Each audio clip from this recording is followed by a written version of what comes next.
नमस्ते दोस्तों, आपकी एकेडमी में आप सभी का स्वागत है। आशा करता हूँ आप सभी स्वस्थ होंगे। दोस्तों, C U T P G Hindi 2025 के लिए अगर आप भी तैयारी कर रहे हैं तो आप मेरे साथ जुड़ सकते हैं। सी यू टी पी जी का अपडेटेड सिलेबस, नया सिलेबस आज मैं आपके लिए लेके आया हूँ। आज मैं नए सिलेबस पर बात करूँगा, नए सिलेबस के एक एक यूनिट पर बात करूँगा और वह चर्चा परिचर्चा होगी पुराने प्रीवियस ईयर को ध्यान में रखते हुए। किस यूनिट से कितने प्रश्न बनते हैं और हमें किस किस जगह से कौन कौन सी पुस्तकों का चयन करके अपनी तैयारी को मुकम्मल स्थान देना है, हम इस पर भी बात करेंगे। आप लगातार अगर सी यू टी पी जी 2025 के लिए अगर अध्ययनरत हैं, अगर आप इंडिया की टॉप मोस्ट सेंट्रल यूनिवर्सिटी में अगर आप एडमिशन चाहते हैं तो आप मेरे साथ जुड़ सकते हैं। मैं लगातार सी यू टी पी जी से संबंधित जितनी भी मोस्ट इम्पॉर्टेंट जानकारी होगी आपके साथ साझा करूंगा। मैं क्लास भी प्रोवाइड कराऊंगा, लेकिन अभी फ़िलहाल में आप सिलेबस को देखिए। सिलेबस को ध्यान में रखते हुए मैं अपने अनुभव से, अपने आसपास के अनुभव से, खुद के अनुभव से मैं जिन पुस्तकों को बताऊंगा, जिन नोट्स को बताऊंगा, मैं भी कंटेंट प्रोवाइड कराऊंगा, पीडीएफ प्रोवाइड कराऊंगा। आप उसके द्वारा इस तैयारी को अच्छी तरह से सही स्थान दे सकते हैं। लेकिन दोस्तों, इसमें पढ़ना आपको है। आप वीडियो देखिए, लेकिन वीडियो से ज़्यादा आप कंटेंट को पढ़िए। किताबें पढ़ना पसंद, अभी आपके पास पूरा समय है। आप अभी ऑथेंटिक बुक को पढ़ सकते हैं और उससे बेस्ट कुछ नहीं हो सकता है। चलते हैं, हम आज के सिलेबस पर बात करेंगे, नए सिलेबस पर बात करेंगे और उससे संबंधित संपूर्ण जानकारी हम आज एक ही वीडियो में जानेंगे। अपडेटेड सिलेबस को देखेंगे। दोस्तों, C U T P G Hindi की हम चर्चा कर रहे हैं आज इस वीडियो में। इसमें हम सबसे पहले इसके रूल्स एंड रेगुलेशन पे बात करते हैं। पेपर कैसा आता है, कितने क्वेश्चन होते हैं और क्या निगेटिव मार्किंग होती है या नहीं होती है। दोस्तों, सी यू टी पी जी में आज के 2 साल पहले 100 क्वेश्चन आते थे, पिछले साल के पहले, जिसमें 75 प्रश्न जो होते थे वो आपके सब्जेक्ट के होते थे और 25 कॉमन होते थे, जिसमें मैथ्स, रीजनिंग वगैरह आते थे। पिछले साल ये 25 क्वेश्चन हटा दिए गए। तो आपके मन में ये सवाल चल रहा होगा, क्या इस बार भी वो 25 क्वेश्चन हटे हैं? जी हाँ, इस बार भी आपके सिलेबस में केवल 75 प्रश्न, 75 प्रश्न देखने को मिलेंगे। 75 प्रश्न के लिए आपको मिलेंगे 105 मिनट का समय दिया जाएगा। उसमें आपको 75 क्वेश्चन हल करना है। All question will be based on subject specific knowledge. ये सभी 75 प्रश्न आपके उस स्पेसिफिक सब्जेक्ट से होंगे जिस सब्जेक्ट में आप सी यू टी पी जी के लिए अप्लाई कर रहे हैं। और ऑल क्वेश्चन आर कंपलसरी, सभी प्रश्न करने अनिवार्य हैं। आप सभी प्रश्न कर सकते हैं। अनिवार्य है इन द सेंस कि आप सभी प्रश्न कर सकते हैं, आप अपने सुविधा अनुसार छोड़ भी सकते हैं। The question paper will be in Hindi. Hindi subject की बात हम कर रहे हैं तो हिंदी सब्जेक्ट का जो पेपर होगा वो हिंदी में ही होगा। दोस्तों, 1/4 इसमें निगेटिव मार्किंग भी होता है। निगेटिव मार्किंग के बारे में अगर मैं बता दूं कि आपने अगर 4 प्रश्न अटेम्प्ट कर लिए, 4 प्रश्न में आपका एक प्रश्न यदि सही है और 3 प्रश्न गलत है तो आपको 1 नंबर भी नहीं मिलेंगे, 0 नंबर मिलेंगे। यानी हर एक गलत प्रश्न पर, उत्तर पर, आप यदि प्रश्न अटेम्प्ट करते हैं और आंसर अगर गलत हो जाता है तो आपको आपके सही प्रश्न से, सही उत्तर से 1 नंबर काट लिया जाता है। ऐसे में आपको ये ध्यान रखना है कि हमें अधिक से अधिक ऐसे उत्तर का चयन करना है जो हमें 100% सही लगे। आगे चलते हैं, हम सिलेबस पर बात करेंगे। पिछले साल आए हुए सभी प्रश्नों का पर बात करेंगे कि कौन से यूनिट से कितने प्रश्न पूछे गए, और एक बेहतर रणनीति के बारे में हम बात करेंगे। सिलेबस में देखिए, सिलेबस में हमारे 7 यूनिट पूरा सिलेबस 7 यूनिट में डिवाइडेड है। पहली यूनिट है हिंदी साहित्य का काल विभाजन और नामकरण। दूसरी यूनिट है हिंदी साहित्य का इतिहास, जिसमें आपको आदिकाल से आधुनिक काल तक की प्रमुख रचनाकार, रचनाएं और प्रवृत्तियों के बारे में जानकारी रखनी है।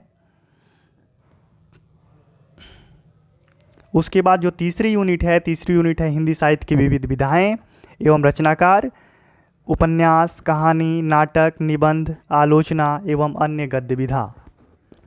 चौथी यूनिट है प्रयोजनमूलक हिंदी के विविध रूप। पांचवी यूनिट है जनसंचार माध्यमों में हिंदी, जिसमें समाचार पत्र और हिंदी, विज्ञापन और हिंदी, रेडियो एवं टेलीविज़न में हिंदी। ये पांचवी यूनिट थी। छठी यूनिट को हम देखते हैं। छठी यूनिट में हमें भारतीय काव्य शास्त्र को पढ़ना है। भारतीय काव्य शास्त्र के अंतर्गत हमें शब्द शक्ति पढ़ना है, काव्य हेतु पढ़ना है, काव्य प्रयोजन पढ़ना है और काव्य लक्षण पढ़ना है।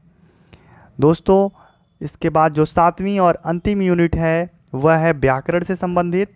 हिंदी व्याकरण में हमें संधि, समास, काल, वाक्य विन्यास, ये 4 चीज़ पढ़ने हैं। लेकिन मैं बता दूं, इन 4 जो भी सिलेबस में दे रखा है उसके इतर भी कुछ प्रश्न पिछले साल देखे गए हैं। मैं बारी बारी से एक एक यूनिट के प्रश्नों पर बात करूंगा। पिछले साल यानी 2024 में हुए जो प्रश्न पत्र हैं वो मेरे सामने है। मैं उसमें से देख पाया हूँ कि कौन से यूनिट से कितने प्रश्न पूछे गए। जो हमारी पहली यूनिट है हिंदी साहित्य का काल विभाजन, पिछले साल उससे 4 प्रश्न बने थे। पिछले साल यानी 2023 में इस यूनिट से केवल 3 प्रश्न बने थे। ये मैं 2023 की बात कर रहा हूँ यहाँ पे, ये 2024 की है। इसके लिए आप हिंदी साहित्य का काल विभाजन और नामकरण, सबसे पहले मैं एक किताब के बारे में बताता हूँ। आपके पास पूरा टाइम है। सभी लोग एक किताब को रिकमेंड करते होंगे आपसे, मैं भी वही करता हूँ। आप बहुत पतली एक किताब है विश्वनाथ त्रिपाठी की हिंदी साहित्य का सरल इतिहास। आप उसे 7 से 8 दिन में एक बार अच्छी तरीके से पढ़ जाइए। 15 दिन ब्रेक करिए। 15 दिन के बीच में आप उठाइए रामचंद्र शुक्ल के हिंदी साहित्य के इतिहास को। 15 से 20 दिन में उसे पढ़िए। फिर आप उसे रख दीजिए। एक मोटा आपको हिंदी साहित्य का पूरा ढांचा तैयार हो जाएगा। उसके बाद से दोबारा आपको एक बार हिंदी साहित्य का सरल इतिहास पढ़ना है, सब कुछ ध्यान में रखने के लिए। चूँकि जो दूसरी यूनिट है ना दोस्तों, दूसरी यूनिट है हिंदी साहित्य का इतिहास, आदिकाल से लेकर आधुनिक काल तक। इसमें हमें प्रमुख रचनाकार, रचनाएं और प्रवृत्तियों के बारे में पूछा जाता है। लगभग इस यूनिट से 40% प्रश्न पूछे जा रहे हैं। पिछले साल देखिए इस यूनिट से 28 प्रश्न पूछे गए, 28। ठीक पिछले साल यानी 2023 में इस यूनिट से 24 प्रश्न पूछे गए थे। यानी लगातार देखिए इस यूनिट का दबदबा बना हुआ है। आप प्रश्न पत्र को देखिए, वहाँ आपको देखने को मिल जाएगा। महत्वपूर्ण बात यह है कि ये जितने भी प्रमुख रचनाकार, रचनाएं, प्रवृत्तियां दिए हुए हैं, पूछे जा रहे हैं, वो सब कुछ आपको आचार्य रामचंद्र शुक्ल के हिंदी साहित्य के इतिहास में आपको देखने को मिल जाएगा। यूनिट 3 पर हम चलते हैं। यूनिट 3 है हिंदी साहित्य की विविध विधाएं एवं रचनाकार, उपन्यास, कहानी, नाटक, निबंध, आलोचना एवं अन्य गद्य विधा। इस यूनिट से 2024 में पूछे गए थे 7 क्वेश्चन और 2023 में पूछे गए थे 9 प्रश्न। इसके लिए आप दृष्टि नेट JRF की बुक जो है उसमें जितने भी उपन्यास, कहानी, नाटक, निबंध, आलोचना और अन्य गद्य विधा की रचनाएं और रचनाकार दिए हैं, आप उसका एक नोट्स बना लीजिए। मैं भी आपके सामने लेके आऊँगा इम्पॉर्टेंट रचनाएं, रचनाकार, उपन्यास, कहानी, अन्य गद्य विधा जितने भी हैं सबका मैं इम्पॉर्टेंट नोट्स आपको प्रोवाइड करा दूंगा PDF के साथ। इसमें आप अधिक से अधिक अन्य गतिविधा पे ज़रूर फोकस करिएगा। अन्य गतिविधा से बहुत सारे प्रश्न पिछले बार देखने को मिले हैं। यूनिट 4 पर हम चलते हैं। यूनिट 4 है प्रयोजन मूलक हिंदी के विविध रूप। प्रयोजन मूलक हिंदी के विविध रूप जो यूनिट 4 है, इसे हम एग्ज़ाम से ठीक एक हफ्ता पहले कवर कर लेंगे। इसका मैं कुछ नोट्स बता दूंगा। इससे संबंधित कोई बुक पढ़ने की ज़रूरत नहीं है। कुछ पार्टिकुलर टॉपिक्स हैं, कुछ कॉन्सेप्ट हैं जिसे आप क्लियर कर लेंगे, इससे प्रश्न बन जाते हैं। इससे पिछले बार पूछे गए थे 4 क्वेश्चन 2024 में, वहीं 2023 में पूछे गए थे इस यूनिट से 5 प्रश्न। 5वें यूनिट पर हम चलते हैं। 5वां यूनिट है जनसंचार माध्यमों में हिंदी, समाचार पत्र और हिंदी, विज्ञापन और हिंदी, रेडियो एवं टेलीविज़न में हिंदी।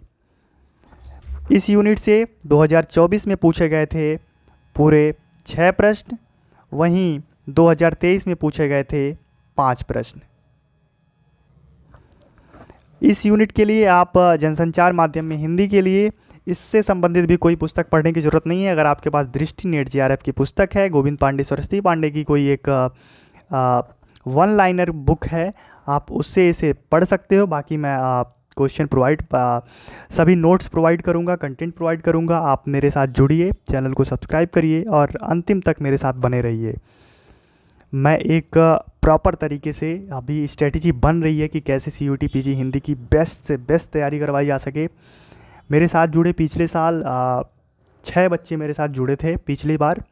मैं ऐसे ही, मेरा कोई चैनल नहीं था, उसमें से 3 बच्चों का सिलेक्शन JNU में हुआ और बाकी 3 बच्चों का सिलेक्शन DU में हो चुका है। तो अगर आपका भी सपना है JNU में जाने का, DU में आने का, हैदराबाद सेंट्रल यूनिवर्सिटी में जाने का, BHU में जाने का, इलाहाबाद यूनिवर्सिटी में जाने का, और या फिर महात्मा गांधी अंतर्राष्ट्रीय हिंदी विश्वविद्यालय से अगर आप MA करना चाहते हैं, हायर एजुकेशन की पढ़ाई करना चाहते हैं, तो आप लगातार मेरे साथ जुड़े रहिए। मेरी एक टीम है छोटी सी 3 लोगों की, जो अभी स्ट्रेटजी बना रही है CUET PG हिंदी की बेस्ट प्रिपरेशन की। वो सारी टीम आपके सामने आएगी। उस टीम में इसी बैच का 2024 बैच का एक जिसका MA में एडमिशन हुआ मेरे साथ ही था। मैंने तैयारी भी करवाई थी, उससे बात भी करता था और उसका सिलेक्शन JNU में हो चुका है। मैं उससे बात करवाऊंगा आप लोगों की। इस टीम में वो भी शामिल है, वो भी आपको बताएगा कि आप कैसे बेस्ट स्ट्रेटजी के साथ तैयारी कर सकते हैं। उसका ऑल इंडिया रैंक 6 था और वह JNU में इस समय JNU के हॉस्टल में मस्त लेटा होगा। ठीक है, हम चलते हैं आगे यूनिट 6 की तरफ। यूनिट 6 देखिए भारतीय काव्यशास्त्र है, जिसमें शब्द शक्ति, काव्य हेतु, काव्य प्रयोजन एवं काव्य लक्षण। इसे भी आप किसी वन लाइनर बुक से देख सकते हैं या फिर किसी काव्यशास्त्र की पुस्तक के साथ आप इसे पढ़ सकते हैं। बाकी अगर आपके पास पुस्तक नहीं है, अगर आप पुस्तक खरीद सकते हैं तो ठीक है, नहीं तो आप मुझे कमेंट बॉक्स में मैसेज करिए, डिस्क्रिप्शन से मैं दिए गए लिंक को ज्वाइन करिए। मैं पार्टिकुलर एग्जैक्ट टॉपिक पर मैं आपको कंटेंट प्रोवाइड कर दूंगा। दोस्तों, इसमें बहुत ज़्यादा अभी पढ़ने की ज़रूरत नहीं है, केवल जो पॉइंट टू पॉइंट पढ़िए। उसके साथ साथ जो मोस्ट इम्पॉर्टेंट टॉपिक होते हैं आप उसे भी कवर करते जाइए। इससे 2024 में पूछे गए पूरे 14 क्वेश्चन, वहीं 2023 में पूछे गए थे 16 प्रश्न। प्रश्नों की संख्या देखिए सिमिलर ही आ रही है। इस बार हो सकता हो कि काव्यशास्त्र से 10 क्वेश्चन आ जाए, बहुत कम होगा। किसी और यूनिट से बढ़ा सकता है तो बहुत ज़्यादा ऊपर नीचे नहीं होता, 3-4 क्वेश्चन ऊपर नीचे हो सकता है। आप एक मोटा आंकड़ा लेके चलिए कि जितना प्रश्न इस बार सभी यूनिट से पूछा गया था, जो रेशियो था, लगभग वही रेशियो इस बार भी आने वाला है, मतलब 2025 में भी आने वाला है। 7वां यूनिट है हिंदी व्याकरण, संधि समास, काल, वाक्य विन्यास। इस यूनिट से आपको कुछ और चुनिंदा इंपॉर्टेंट टॉपिक पढ़ने की ज़रूरत होती है, जैसे रस। आप BA में भी पढ़ के आए होंगे, 12वीं में भी पढ़ के आए होंगे अगर आपका हिंदी सब्जेक्ट रहा होगा। यहाँ व्याकरण में अलंकार नहीं दे रखा है, संज्ञा, सर्वनाम, क्रिया, विशेषण, पूरे जो पार्ट ऑफ स्पीच होते हैं वो नहीं दे रखा है। आप उसे भी रिवाइज करते रहिए, पढ़ते रहिए, वहाँ से भी प्रश्न देखने को मिल जाते हैं। तो ये रहा आज का पूरा जो मैंने सिलेबस पर बात करी, यूनिट 7 जो था, यूनिट 7 में 2024 में पूरे 12 प्रश्न पूछे गए, वहीं 2025 में लगभग 13 प्रश्न के आसपास पूछा गया था। तो ये रही आज की पूरी स्ट्रेटजी, पूरा सिलेबस और कितने प्रश्न पूछे गए थे, और साथ ही मैंने कुछ पुस्तकों के बारे में बताया। अभी आपके पास पूरा टाइम है, आप उन ऑथेंटिक पुस्तक को पढ़ते रहिए। और अगर आप इस PDF को चाहते हैं जिसमें मैंने प्रश्न के बारे में बात करी है, तो मैं एक क्लियर PDF आपको प्रोवाइड कर दूंगा। आप मेरे डिस्क्रिप्शन में दिए गए लिंक से आप ज्वाइन कर सकते हैं टेलीग्राम चैनल को, व्हाट्सएप चैनल को। तो थैंक यू, फिर मिलते हैं, और एक अच्छी तैयारी के लिए मेरे साथ जुड़ सकते हैं, मुझसे कांटेक्ट कर सकते हैं, इस चैनल के माध्यम से मेरी टीम से कांटेक्ट कर सकते हैं। धन्यवाद, आगे मिलेंगे दूसरे नए वीडियो के साथ। Thank you.